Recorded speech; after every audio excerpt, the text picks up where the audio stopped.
സംസ്ഥാന സ്കൂൾ കലോത്സവത്തിന് ഒരുങ്ങുന്ന സ്ഥലമാണ് തൃശ്ശൂർ, നമ്മുടെ പൂരനഗരി. രാവിലെ 10 മണിയോടെ 64-ാം സംസ്ഥാന സ്കൂൾ കലോത്സവത്തിന് മുഖ്യമന്ത്രി തിരിതെളിക്കും. ഇതോടെ പൂരനഗരി കലയുടെ പൂരപ്പറമ്പായി മാറും. MS ലിഷോയും ശ്യാം പ്രസാദ് ഉത്തമനും ഉണ്ട് നമുക്ക് പൂരപ്പറമ്പിൽ നിന്നും, കലയുടെ പൂരപ്പറമ്പിൽ നിന്നും. Lishoy, Shyam Prasad, good morning. കലയുടെ പൂരപ്പറമ്പിലാണ് നിങ്ങൾ നിൽക്കുന്നത്. ഇനി അങ്ങോട്ടുള്ള പൂരത്തിന്റെ വിശേഷങ്ങൾ ഒന്നൊന്നായി തന്നെ നമുക്ക് പ്രേക്ഷകർക്ക് പറഞ്ഞു കൊടുക്കണം, വളരെ വിശദമായും വിശാലമായും. എന്തൊക്കെയാണ് അവിടെ കാണാൻ കഴിയുന്ന കാഴ്ച, ഒരുക്കങ്ങൾ, സജ്ജീകരണങ്ങൾ എങ്ങനെയൊക്കെയാണ്?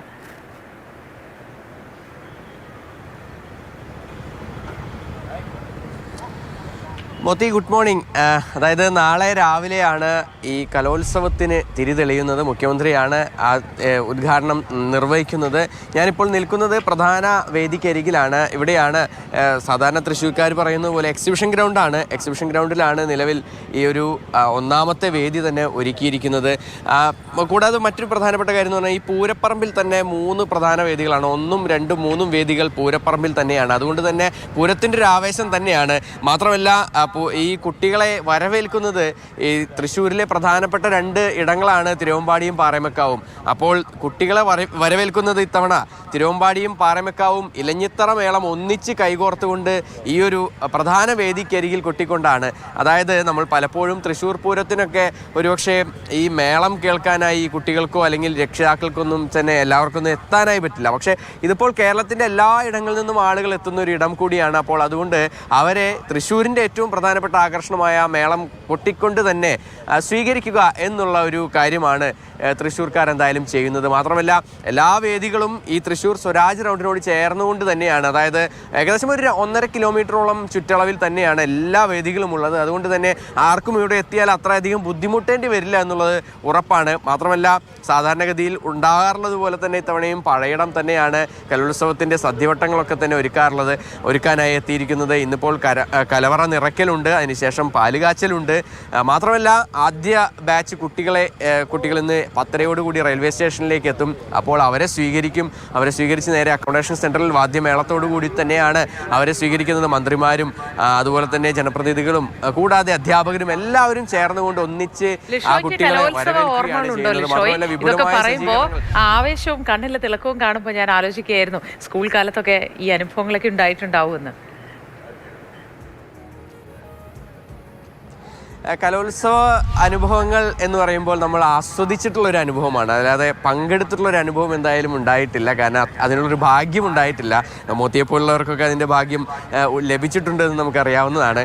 പക്ഷേ നമ്മളൊക്കെ തന്നെ ആസ്വദിക്കുക, ആ കലോത്സവത്തിൽ പങ്കെടുക്കുന്ന ഭാഗ്യം ചെയ്ത കലാകാരന്മാരെയും കലാകാരികളെയും അവരെയൊക്കെ തന്നെ ഒരുപാട് ഉയരങ്ങളിലേക്ക് എത്തുന്നതിന് വേണ്ടി അവരെ പ്രോത്സാഹിപ്പിക്കുക എന്നുള്ളതൊക്കെയായിരുന്നു എൻ്റെയൊക്കെ ഒരു കടമ എന്ന് പറയുന്നത്. മാത്രമല്ല നമ്മുടെയൊക്കെ സുഹൃത്തുക്കളൊക്കെ കലോത്സവത്തിന് ഉണ്ടാകാറുണ്ട്, സംസ്ഥാന കലോത്സവത്തിനും ഒക്കെ ഉണ്ടാകാറുണ്ട്. അപ്പോൾ അവർക്കൊക്കെ വേണ്ട കാര്യങ്ങളൊക്കെ തന്നെ ചെയ്തു കൊടുക്കുക, അവർ എല്ലാ സപ്പോർട്ടുമായി കൂടെ നിൽക്കുക.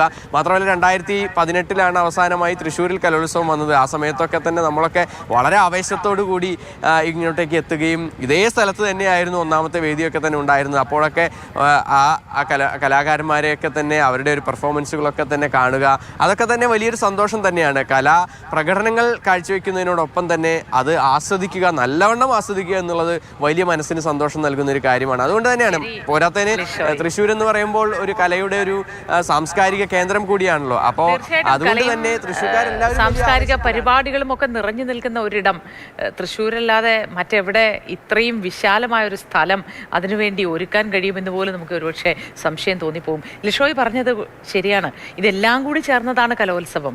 അങ്ങനെ കലോത്സവത്തിൽ പങ്കെടുക്കുന്നവരുടെ ഇത് മാത്രമല്ല, പങ്കെടുക്കുന്നവർക്കൊപ്പം നിൽക്കുന്നവർ, പ്രോത്സാഹിപ്പിക്കുന്നവർ, സൗഹൃദം, നിറങ്ങൾ, ഇതെല്ലാം ചേർന്നതാണ്. നമുക്ക് ശ്യാം പ്രസാദ് ഉത്തമൻ കൂടി ചേരുന്നുണ്ട് വിശദാംശങ്ങളുമായി.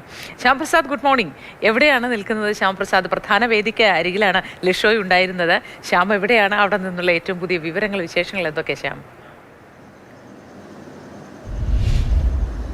മോദി, ലിഷോയ് പ്രധാന വേദിക്ക് അരികിലാണെങ്കിൽ ഈ വേദികളെയൊക്കെ ധന്യമാക്കുന്നതിനപ്പുറത്തേക്ക് ഈ ഇവിടെ എത്തുന്ന മത്സരാർത്ഥികളെല്ലാം അവർക്കുള്ള ഭക്ഷണവും മറ്റും കാര്യങ്ങളും ഒക്കെ സജ്ജമാക്കുന്ന ഇടത്താണ് പാചകപ്പുരയിലാണ്. പാചകപ്പുരയിലെത്തിയാൽ നമുക്ക് ആദ്യം കാണാനാകുക ഇവിടുത്തെ പ്രധാനപ്പെട്ട താരങ്ങളെയാണ്. എല്ലാം തന്നെ ഓരോന്നോരോന്നായി അണിനിരന്നിട്ടുണ്ട്. ഉരുളൻ, അപ്പുറത്തെ ക്യാബേജ്, അങ്ങനെ ഒരുപാട് ഭക്ഷണ വസ്തുക്കൾ ഇവിടെ എത്തിയിട്ടുണ്ട്. ഉച്ചയോടുകൂടിയാണ് ഇവിടുത്തെ ഈ കലവറ നിറയ്ക്കൽ ആ ചടങ്ങ്. ഇന്ന് 3 മണിക്കാണ് ഈ കലവറയിൽ പാല് കാച്ചു തുടങ്ങുന്നത്. സാധാരണഗതിയിൽ ഈ കലോത്സവത്തിൻ്റെ ഈ പാചകത്തിന് ചുക്കാൻ പിടിക്കുന്നത് ആര് എന്ന് ചോദിച്ചാൽ അതിനൊറ്റ ഉത്തരമേ ഉള്ളൂ, അത് ആ പഴയിടമാണ്. ആ പഴയിടം മോഹനൻ നമ്പൂരി ഇന്ന് ഇവിടെ എത്തിച്ചേരും. നേരത്തെ ഇവിടെ എത്തി ഇവിടുത്തെ കാര്യങ്ങളൊക്കെ കൃത്യമായ രീതിയിൽ വിലയിരുത്തിയ ശേഷമാണ് മടങ്ങിയത്. ഇവിടുത്തെ പ്രത്യേകത എന്ന് പറഞ്ഞാൽ ഏകദേശം 25ഓളം വേദികളുണ്ട്. ഈ കലവറ ഉൾപ്പെടെ വേദികളുണ്ട്. ഈ വേദികളെല്ലാം തന്നെ വ്യത്യസ്തമായ രീതിയിൽ തന്നെയാണ് ഇക്കുറി തയ്യാറാക്കിയിട്ടുള്ളത്. ഇവിടെയാണ് ഈ കാണുന്ന ഈ സ്ഥലത്താണ് ഈ പച്ചക്കറികളും കാര്യങ്ങളുമൊക്കെ ഇവിടെ സജ്ജമാക്കുന്നത്. തൊട്ടപ്പുറത്ത് അതിനുള്ള പാചകം ചെയ്യാനുള്ള സംവിധാനങ്ങളും ക്രമീകരിച്ചിട്ടുണ്ട്. അതിനുശേഷം തൊട്ട് അപ്പുറത്തേക്ക് മാറിക്കഴിഞ്ഞാൽ നമുക്ക് കാണാൻ കഴിയുന്നുണ്ട് ഈ വേദികളെല്ലാം സജ്ജമാണ്. ഇവിടെയാണ് ഈ കാണുന്ന പന്തൽ. ഇവിടെ ഒരു വലിയ വിശാലമായ ഒരു പന്തലാണ്. ജർമ്മൻ സാങ്കേതിക വിദ്യയിൽ തയ്യാറാക്കിയിട്ടുള്ള ഈ പന്തലിൽ ഒരേ സമയം 4000ഓളം പേർക്കിരുന്ന് ഭക്ഷണം കഴിക്കാവുന്ന രീതിയിലാണ് ഇവിടെ സജ്ജമാക്കിയിട്ടുള്ളത്, ക്രമീകരിച്ചിട്ടുള്ളത്. അപ്പോൾ ഈ ഏകദേശം 3-4 പന്തി കൊണ്ട് കാര്യങ്ങളൊക്കെ ഭംഗിയാക്കി തീർക്കാൻ കഴിയും എന്ന പ്രതീക്ഷയിലാണ് ഇക്കുറി ഉള്ളത്. അതിനു വേണ്ടിയിട്ട് ഏകദേശം ഒരുപാട് ജീവനക്കാർ, അനധ്യാപക ജീവനക്കാർ ഉൾപ്പെടെ ഇതിൻ്റെ ഭാഗമായിട്ട് ചേരും. അങ്ങനെയാണ് ഇവിടെ ക്രമീകരിച്ചിട്ടുള്ളത്. അങ്ങനെ ഭക്ഷണമൊക്കെ വളരെ കൃത്യമായ രീതിയിൽ എല്ലാവർക്കും എത്തത്തക്ക രീതിയിൽ ഒരു വെജിറ്റേറിയൻ മെനു എന്ന രീതിയിൽ തന്നെയാണ് കാര്യങ്ങൾ കൈകാര്യം ചെയ്തിട്ടുള്ളത്. ഇന്ന് ഉച്ചയ്ക്ക് 2:30 ശേഷം ഈ പാചകപ്പുരയിലെ തിരിതെളിയും. അങ്ങനെ പാചകപ്പുരയ്ക്ക് തിരി തെളിയുക എന്ന് പറഞ്ഞാൽ കാര്യങ്ങളൊക്കെ അങ്ങോട്ട് തുടങ്ങി എന്നർത്ഥം.